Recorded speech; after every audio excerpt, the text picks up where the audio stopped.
Kui olete kunagi pidanud värvima puitmaja ja tutvunud värvimisreeglitega, milline peab olema ilm, milline peab olema õhuniiskus, siis te ilmselt teate, et Eesti suvest sellist normaalset nädalat värvimistöödeks on üsna raske leida. Seepärast astusin sisse puumarketisse, et uurida, mida nemad soovitavad oma klientidele, kuidas värvida puitfassaadi. No meie omalt poolt soovitame ja mida näitab ka turg tänane, et üha enam on kliendid hakanud hindama ja väärtustama tööstuslikult värvitud voodrilauda. Võiks öelda nii, et iga kolmas müüdud välisvoodrilaud on ta siis ainult krunditud, on ta siis krunditud ja üks kord värvitud või siis krunditud ja 2 korda värvitud. Kuidas see tööprotsess teil seal käib?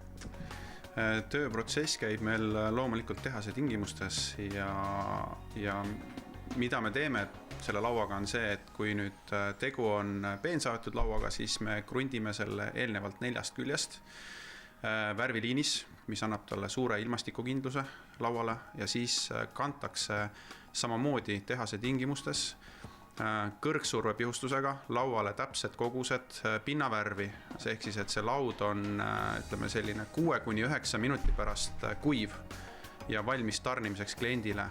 Ja oleme oma protsessis niivõrd kindlad, et lõppviimistlusega lauale anname me koostöös puumarketiga garantii kuni 7 aastat.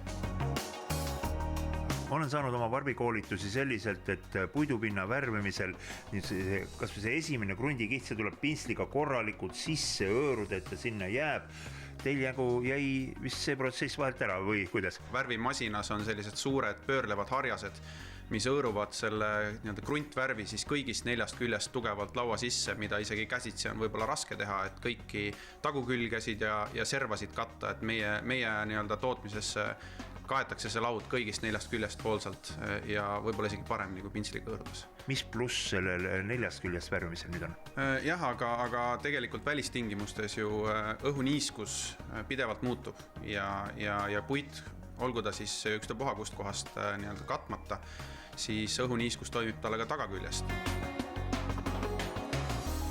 Kas teie kodulehel on ka kuskil mõni viide üleval, mida tuleks teha, kuidas käituda? Jaa, loomulikult, et nii meie kui ka puumarketi kodulehel on selle toote siis selline tellimis, paigaldus, ladustus, hooldusjuhend üleval ja selle materjali pakendi peal, ehk siis selle puidupaki peal on ka kaasas alati selle materjali kasutusjuhend. Nendele klientidele, kes tellivad meilt viimistletud laua, siis me anname ka tegelikult otste parandamiseks sellise parandusvärvi kaasa alati. Alates 50 ruutmeetrist, kui me räägime voodrilauast, siis tegelikult tööstuslikult värvitud laud tasub juba rahaliselt ka kliendile ära. Et meie kodulehelt leiab küll sellised indukatiivsed hinnad, siis tegelikult me puumarket suudab teha personaalsed pakkumised kõikidele klientidele. Ja lõpetuseks, ma ei tea, kuidas teile, kallid nurgakivi vaatajad, aga minule mõjus kuuldud jutt vägagi veenvalt.